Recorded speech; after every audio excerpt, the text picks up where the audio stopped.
Es de esperarse que para mantener cercanos los componentes de un sólido o un líquido, es necesario que existan fuerzas que generen atracción entre las moléculas o iones, componentes de la materia.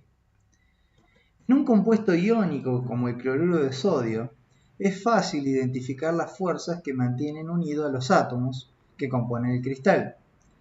Al establecer enlaces iónicos con características eléctricas de atracción mutua entre los átomos, las diferencias de carga eléctrica serán quienes establecerán la atracción y acortamiento de distancias entre los elementos. Debido a esto, el cloruro de sodio tiene un alto punto de fusión de 801 grados centígrados. Pero las fuerzas que mantienen unidas a las moléculas de agua no son tan fuertes como las de un enlace iónico, por lo que su punto de ebullición es considerablemente menor que el del cloruro de sodio. La temperatura de ebullición del agua es de 100 grados. No obstante, existen fuerzas entre las moléculas de agua que son capaces de atraer otras moléculas de agua para conformar un líquido. Esas fuerzas de atracción nacen de la naturaleza eléctrica de los átomos y de la capacidad de generar dipolos dentro de las moléculas debido al movimiento de los electrones en el interior de las moléculas. Comenzaremos describiendo estas fuerzas diciendo que fuerzas intermoleculares pueden establecerse cuando existan en las moléculas fuerzas internas como la electronegatividad que desplazan la densidad de electrones hacia un lado u otro de la molécula generando un dipolo. O bien cuando estos desplazamientos fueran inducidos por la presencia de elementos con carga eléctrica que producen tales desplazamientos. Existen dos tipos de fuerzas intermoleculares, las fuerzas de Van der Waals y las fuerzas de London. Estas fuerzas pueden mantener unidas a las moléculas, pero no son tan fuertes como los enlaces covalentes o iónicos. No obstante, la formación de estas interacciones puede determinar si un compuesto es líquido o sólido a una dada temperatura. Las fuerzas intermoleculares de Van der Waals se dan en moléculas que tienen polaridad. Las diferencias de electronegatividad que se dan en las moléculas son las generadoras de los dipolos necesarios para establecer las fuerzas de atracción entre moléculas. Se pueden mencionar tres tipos de fuerzas de Van der Waals: las interacciones ion-dipolo, la dipolo-dipolo y el enlace puente-hidrógeno.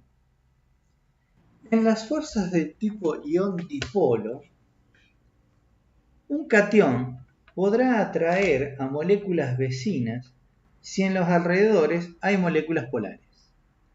El catión atraerá el lado donde la molécula polar tenga mayor densidad electrónica, o sea, por la parte más electronegativa. En tanto que un anión atraerá a una molécula polar por su parte de menor densidad electrónica. Las fuerzas ion-dipolo son especialmente importantes en disoluciones de sustancias iónicas en líquidos polares, como la disolución de cloruro de sodio en agua. Pero si consideramos una molécula en la cual ya existe un momento dipolar establecido por la diferencia de electronegatividad de los átomos que la componen, se generará entonces la interacción dipolo-dipolo. La fuerza dipolo-dipolo existen entre moléculas polares. El signo y magnitud de la interacción varía con la orientación relativa de los dos dipolos. En los sólidos cristalinos como el azúcar, las moléculas polares tienden a orientarse ellas mismas hasta obtener la máxima atracción e interacción entre ellas. Sin embargo, otros factores como las formas de las moléculas y la localización de los dipolos entre las moléculas también juegan un papel importante para determinar la orientación de las moléculas. Un caso particular de interacción dipolo-dipolo es el puente de hidrógeno. La electronegatividad del hidrógeno es 2,2, mucho menor que la electronegatividad del nitrógeno, que es 3, la del oxígeno, que es 3,4, o la del flúor, que es 4.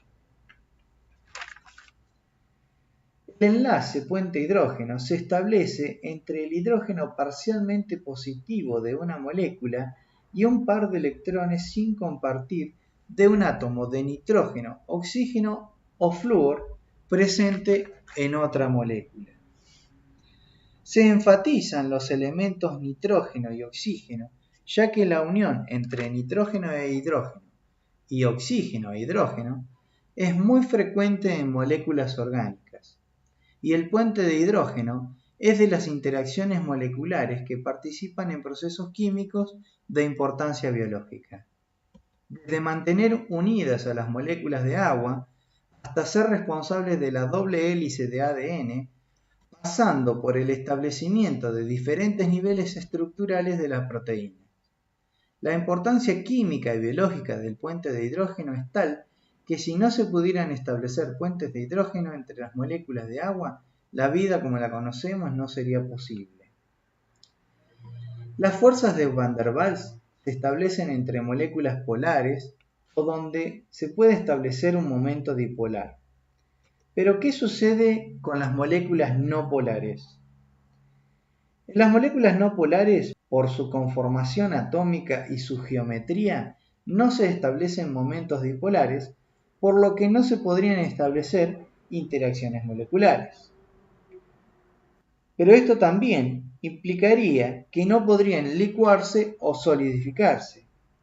El hecho de que sí lo hagan nos dice que pueden establecerse fuerzas atractivas entre moléculas no polares.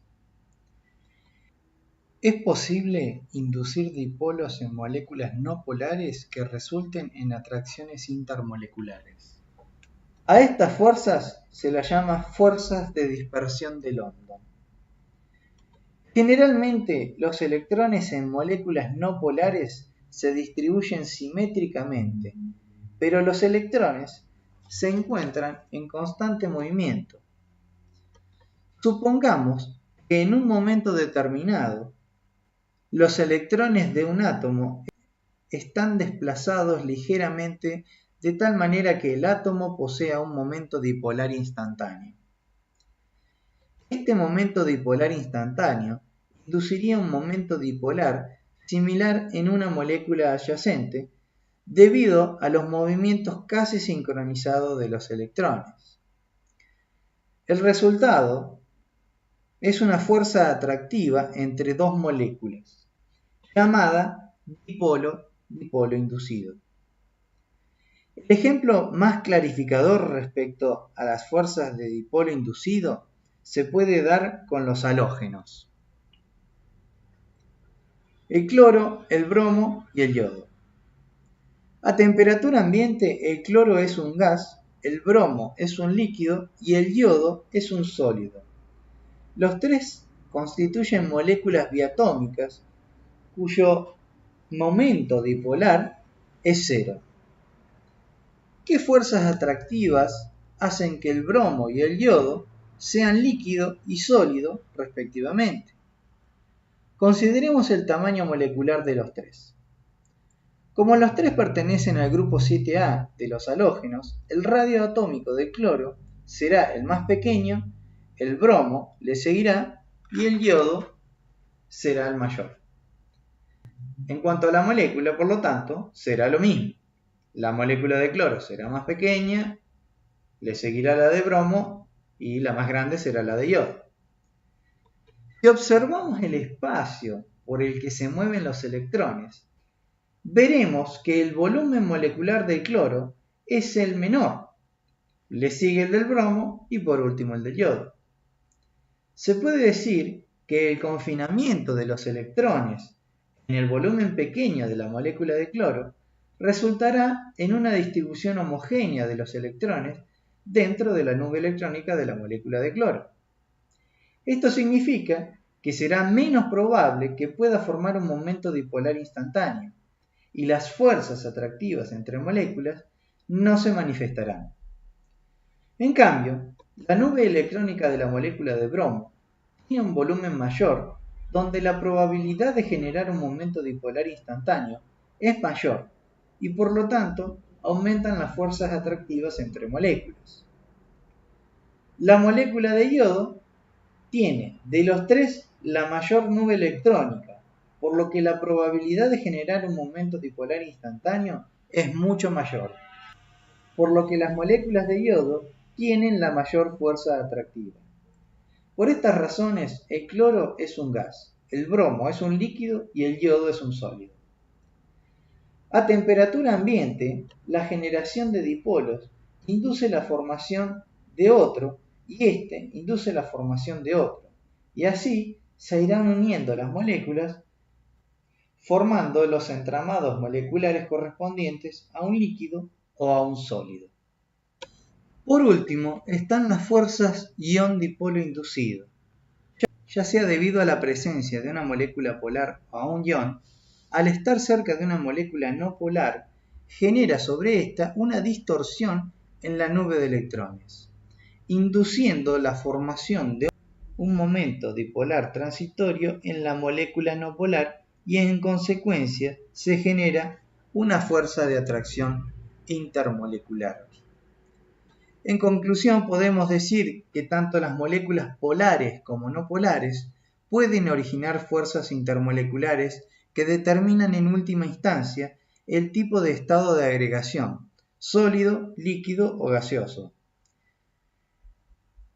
Que para que haya una fuerza entre moléculas debe haberse originado un dipolo, ya sea por la misma polaridad de la molécula o por la inducción de un dipolo por parte de un ion o molécula polar.